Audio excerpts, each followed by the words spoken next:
Welcome to STV life. இன்றைக்கி வீடியோவில் என்ன பார்க்க போகிறோன்னா, ஒரு பொண்ணால் ஒரு தேசத்தையே ஆள முடியுமா என்று கேட்டவர்களுக்கு ஆமா என்று தனது ஒற்றை விரல் அசைவில் பதில் சொன்னவர் இந்திரா காந்தி அவர்கள். உலக வரைபடத்தையே மாற்றியமைத்த இந்த இந்திரா காந்தி அவர்கள் யார் என்று முழுசாக இந்த வீடியோவில் பார்க்கலாம். அதுக்கு முன்னாடி நம்மளோட சேனலை ஃபர்ஸ்ட் டைம் விசிட் பண்ணுறீங்கன்னா இந்த வீடியோக்கு ஒரு லைக் போட்டு மறக்காமல் சப்ஸ்கிரைப் பண்ணிக்கோங்க. வாங்க வீடியோக்குள்ளே போகலாம். 1917 வருஷம் நவம்பர் மாதம் 19ஆம் தேதி அலகாபாத்தில் பிறந்தார் இந்திரா காந்தி அவர்கள். இவங்க குடும்பம் இந்தியாவின் மிகப்பெரிய செல்வந்த குடும்பம். ஆனால் சுதந்திர போராட்டத்திற்காக தங்கள் சுகபோகங்களை துறந்தனர். நேருவின் செல்ல மகளாக போராட்ட களத்திலேயே இவர் வளர்ந்தாங்க. வெறும் தன்னோட 12 வயசுலேயே சிறுவர்களை திரட்டி வானர சேனைங்கிற அமைப்பை உருவாக்கினாங்க.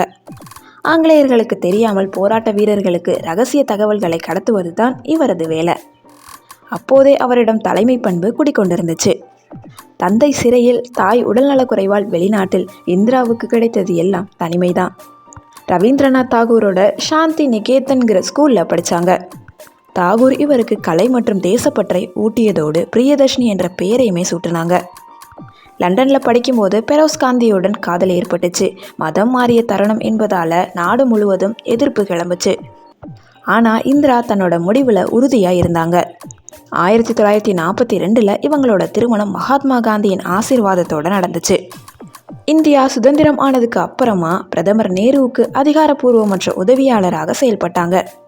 உலக தலைவர்களுடன் உரையாடுவது, அரசியல் நுணுக்கங்களை கவனிப்பது என 10 ஆண்டுகளுக்கும் மேலாக ஒரு மாபெரும் அரசியல் பயிற்சியை கற்றுக்கிட்டாங்க. நேரு மற்றும் சாஸ்திரியின் மறைவுக்கு அப்புறமா 1966 பிரதமரானாங்க. அப்போது அவரை ஊமை பெண் என்று கிண்டல் செய்தனர் எதிர்க்கட்சியினர். ஆனால் சிங்கம் போல சிலிர்த்து எழுந்து அனைவரையும் வாயடைக்க வச்சாங்க. 1969 வருஷம் யாரும் எதிர்பார்க்காத நேரத்தில் 14 பெரிய தனியார் வங்கிகளை அரசுடைமையாக்கினாங்க. ஏழை விவசாயிகளும் சாமானிய மக்களும் வங்கி கடனை பெற வழிவகை செஞ்சாங்க. இது இந்தியாவின் பொருளாதாரத்தையே புரட்டி போட்டுச்சு. பரம்பரை மன்னர்களுக்கு வழங்கப்பட்டு வந்த கோடிக்கணக்கான ரூபாய் சலுகைகளை ஒரே கையெழுத்தில் ரத்து செஞ்சாங்க. மக்களாட்சியில் அனைவரும் சமம் என்பதை ஆணித்தரமாக நிலைநாட்டினாங்க. பாகிஸ்தான் இராணுவம் செய்த அட்டூழியங்களை அடக்க துணிச்சலாக போரை அறிவிச்சாங்க. அமெரிக்காவை மிரட்டியும் அஞ்சவில்லை. வெறும் 13 நாட்களில் பாகிஸ்தானை சரணடைய செய்து வங்கதேசம் என்ற புதிய நாட்டை உருவாக்கினாங்க. உலகமே இவரை துர்க்கை என்று புகழ்ந்தது. 1974 வருஷம் சிரிக்கும் புத்தர் என்ற பெயரில் இரகசியமாக அணு ஆயுத சோதனையை நடத்தி இந்தியாவை அணுசக்தி நாடாக உலகிற்கு அடையாளம் காட்டினாங்க.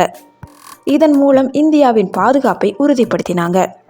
1975 வருஷம் இந்திய நாட்டில் எமர்ஜென்சி அறிவிச்சாங்க. எதிர்க்கட்சிகள் கைது, பத்திரிகை முடக்கம் என இந்தியா ஒரு இருண்ட காலத்தை சந்திச்சது. இது இவரோட அரசியல் வாழ்க்கையில் இன்னைக்கும் ஒரு விவாத பொருளாகவே இருக்கு.